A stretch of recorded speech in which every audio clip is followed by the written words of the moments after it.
Los saludo en el nombre de Jesús y le damos la bienvenida a todos los que están viendo estos videos del interesante tema de la guerra espiritual.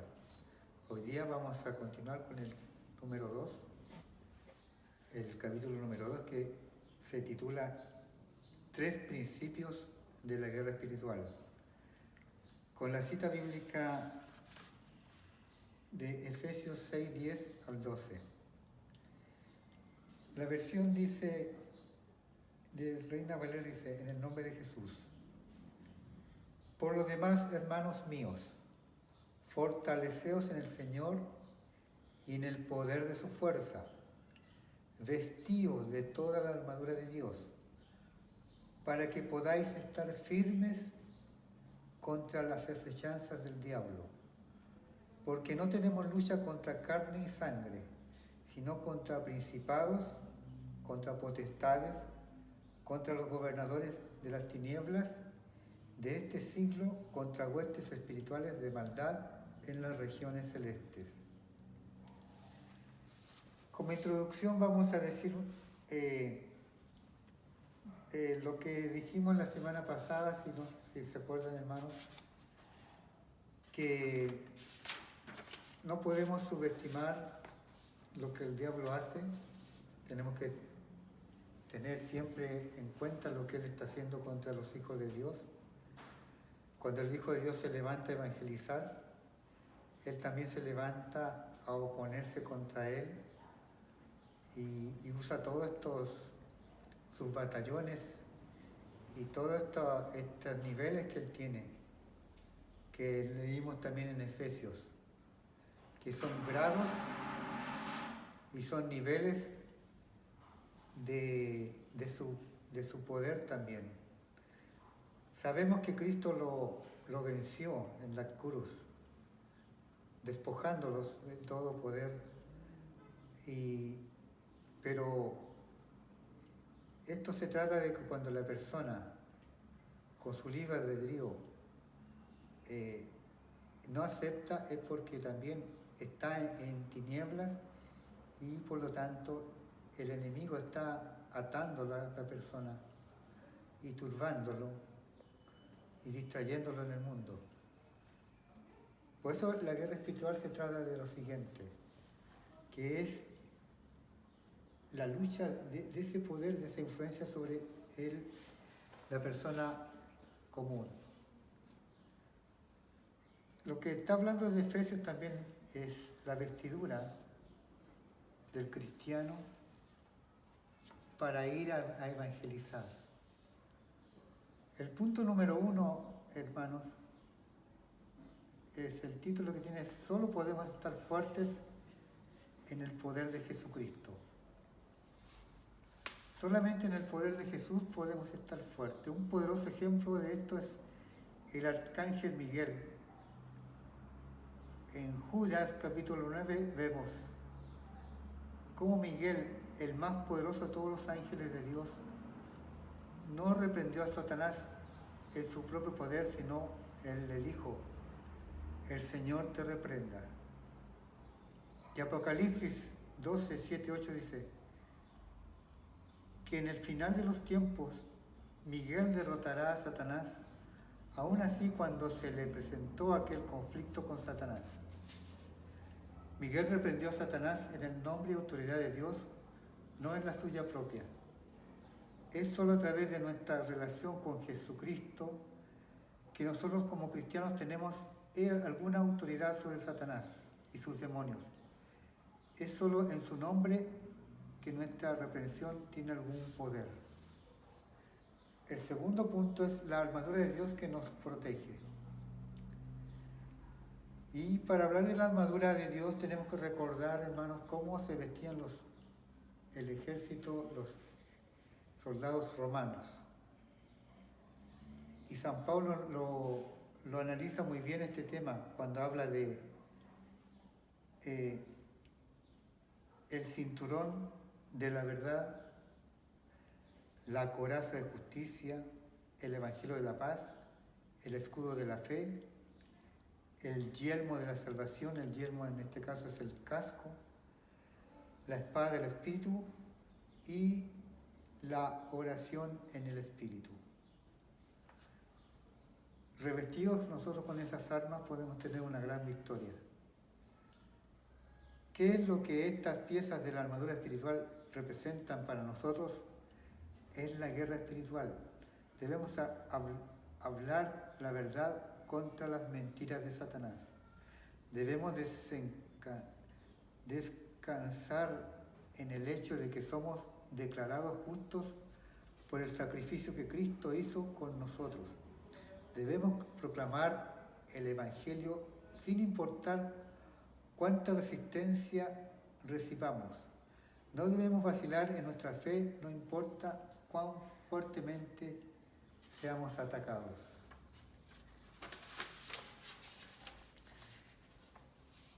Y nuestra defensa principal es la seguridad de que tenemos nuestra salvación por medio de Jesús. El tercer punto es nuestra guerra es contra fuerzas espirituales de maldad. Y aquí nos da un ejemplo cómo Jesús fue tentado en el desierto por Satanás. Eso está en el Evangelio, San Mateo capítulo 4, versículos del 1 al 11. Podemos leerlo en nuestro hogar y lo vamos a leer en esta hora. Cómo Jesús se defendió frente al tentador, que fue Satanás. Dice, entonces Jesús fue llevado por el Espíritu al desierto para ser tentado por el diablo. Y después de haber ayunado 40 días y 40 noches tuvo hambre.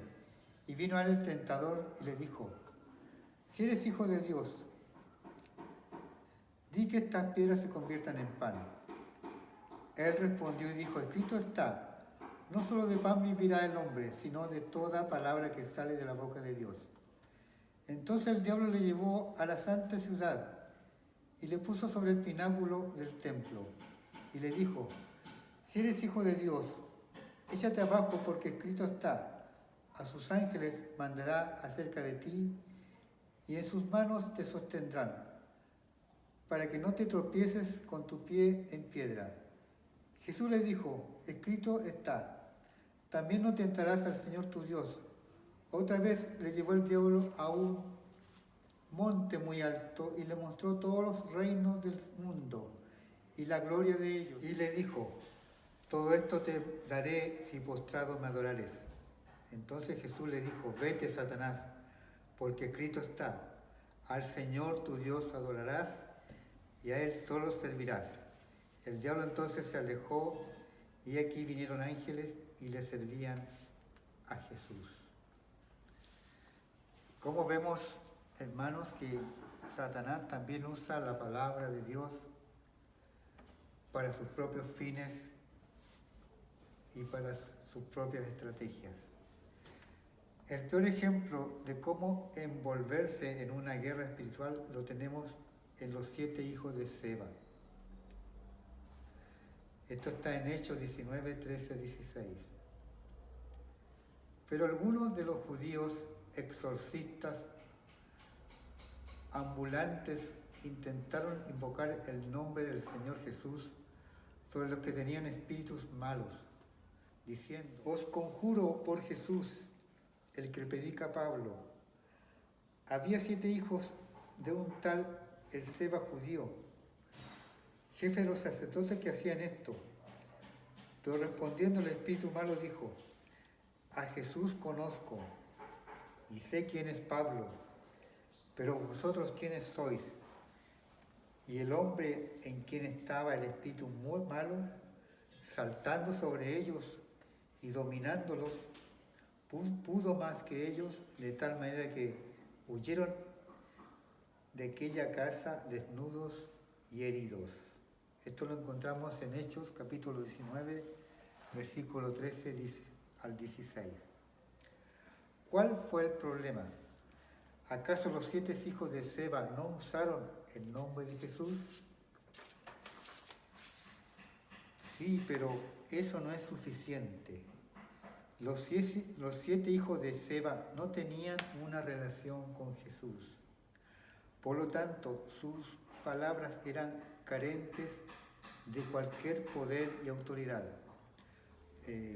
Los 7 hijos de Seba se estaban basando en una metodología, pero no en Jesús.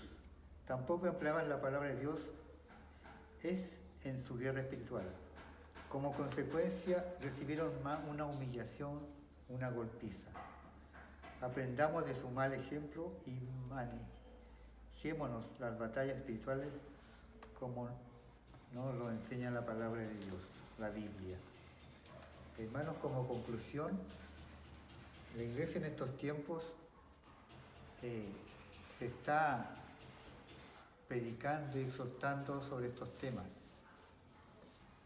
de mucha importancia para el mundo de hoy, que es pasar al otro nivel, al nivel de tener una comunicación continua con Dios, una relación perfecta con el Señor. ¿Para qué? Para que el mundo vea que la Iglesia tiene poder contra el enemigo y tiene poder para evangelizar y para conquistar territorios. Este estudio, hermanos, es solamente para la Iglesia. Este estudio de guerra espiritual, que es el segundo capítulo, vamos a ver 13, vamos a profundizarnos en estos temas, es para que pasemos al otro nivel, al nivel que Dios quiere. Recordemos, hermanos, que el Evangelio no es una emoción, sino que es una relación con Dios y un poder de Dios. Yo te invito, hermanos, a que entremos en el poder de Dios, en el poder para poder. Amén.